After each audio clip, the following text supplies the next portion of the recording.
Hello everyone, it's Old Guardian here, and oh boy, we just got some huge news. The Hall of Fame announcement, the new Standard Year announcement, it's out now, we have all the details. The link to the full announcement is down in the description, but I will tell you all the main things about it. And the new Standard Year is going to be the Year of the Dragon. I really hope we're going to see some dragons, because lots of dragons are rotating out, so it doesn't seem very dragony of a year yet, but maybe it will. However, the really big deal about the announcement is the huge Hall of Fame rotation. 9 cards are going to go to Hall of Fame. That's incredible. If you don't know what Hall of Fame is, or if you don't remember all the details, here is a quick recap.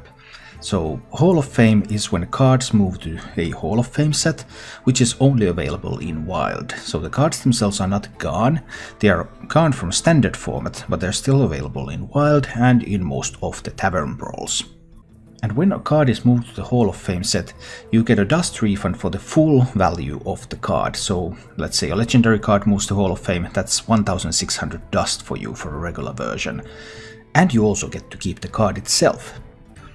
After you have received the dust compensation, it's also possible for you to disenchant the card, but you don't get full value for the disenchant. So if you have a regular legendary, you get 1600 dust when it rotates, and you can disenchant it for additional 400 dust if you really don't want to keep it. And the dust compensation applies to as many cards as you can put in your deck. So 1 of legendary cards and 2 of others. So the way it works is, if you don't have any of the cards that are going to rotate out, you should craft them. Because when you craft them, you're going to get their full value in compensation when the rotation happens. And if you don't want to keep them, you can also disenchant them and you gain some additional dust.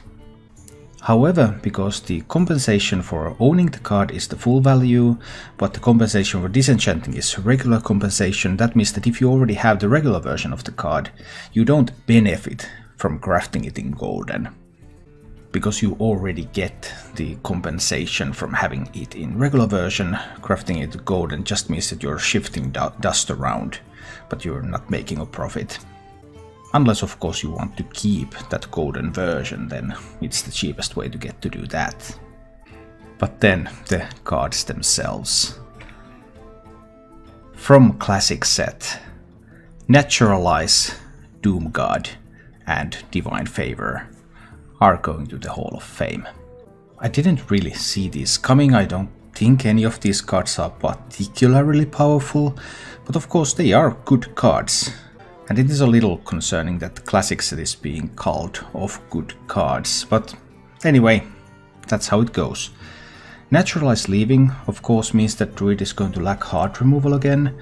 It's going to be a bit more difficult for them to deal with big minions. Especially it's going to kill the Megatoon combo. Megatoon Innervate Naturalize, that's going to die. So Druid's combo options are going to become much more limited. Talkwaggle was rotating out anyway, so it doesn't affect any of these Talkwaggle combos. Doom God going away is quite curious. Q-Block was going to die in the rotation anyway, it's going to lose all the good pieces. Skull of the Manari is going.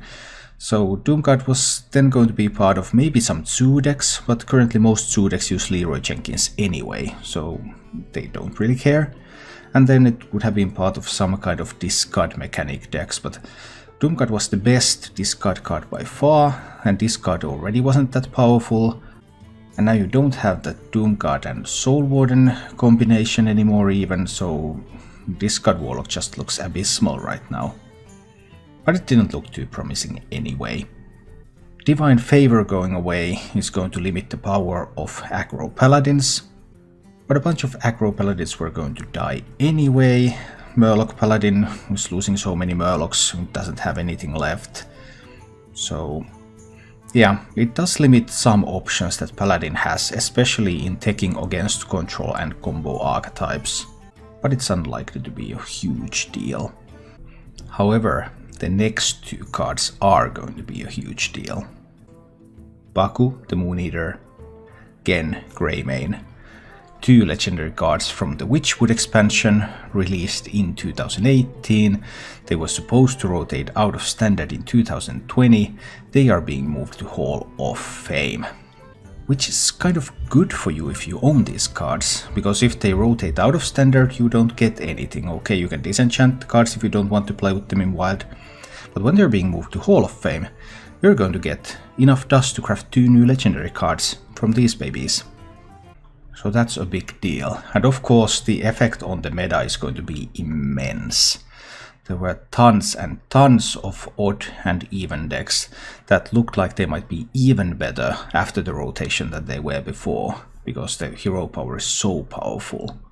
And now all of that is going to go away. That means that this standard rotation, 2017 expansions, incredibly powerful, rotating out. Baku and Genn, the best cards from 2018, rotating out. This standard rotation is going to change everything. Finally, all of these Baku and Genn synergy cards are also going to be moved to Hall of Fame. Gloomstack, Black Cat, Glittermoth and Merkspark Eel. And this is really good news. Because if you happen to have any of these lying around, Gloomstack and Glittermoth are even epics, you're going to get a lot of dust from these. And they were going to be useless anyway without Baku and Genn, so this is pure fan service. This is good. This is very good for the players. Less good is some effects like Baku going away and that making Janalai fairly weak. There are still side effects to Baku and Genn leaving, but these leaving alongside them, this is only a positive thing. So that's the Hall of Fame rotation. There were also a couple of other announcements. There were some quality of life improvements that I'm not going to go into in detail. A couple of other bits of interesting information in the announcement. First of all, the solo adventure content is going to get a revamp this year. If you remember, back in the day, Hearthstone used to have these adventures that you bought, and then you got cards from those. Then they moved it, okay, we're not going to give you cards, but we give you these adventures anyway for free. And now it's going to be somewhere in between, because there's going to be a bunch of these dungeon run style adventures, solo content, PvE content, and this content you get the starters for free, but then you would have to pay if you want to get the full adventure.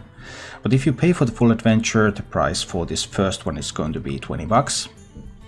You're also going to get 15 packs of cards and 1 golden classic pack if you buy and complete this adventure. So in a way you're only buying card packs and you get the adventure alongside it. So for some people that might be good, for some people that might be less good. Adventures can also still be bought with gold, but much like the previous adventures that you bought, the gold price is not as good as the dollar price. And one more main thing in the announcement was announcement of arena seasons.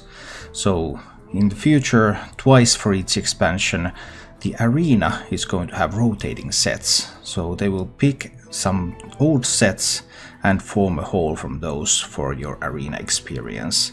So for example, in this first arena that's going to come, you're going to be able to play some of the old cards from like Curse of Naxxramas and some other sets, removing the link between arena and any other format. Which is going to be pretty interesting if you enjoy arena, because obviously changing the card pool at regular but not too frequent or too rare intervals is going to be a good thing about keeping that format fresh. I personally don't really enjoy arena because you don't get to really build a deck, you're being forced into a deck by the way it works. You don't actually get to pick so many cards, so there are some issues with Hearthstone Arena compared to other limited formats in traditional card games. But if you enjoy arena, then this can only be good news. So, lots of interesting things coming with the Year of the Dragon. And this next rotation, now with Baku and Genn leaving the standard format, this is going to be incredible. I'm really looking forward to it. Thank you for watching. If you enjoyed the show, please click the like button and subscribe to my channel for more.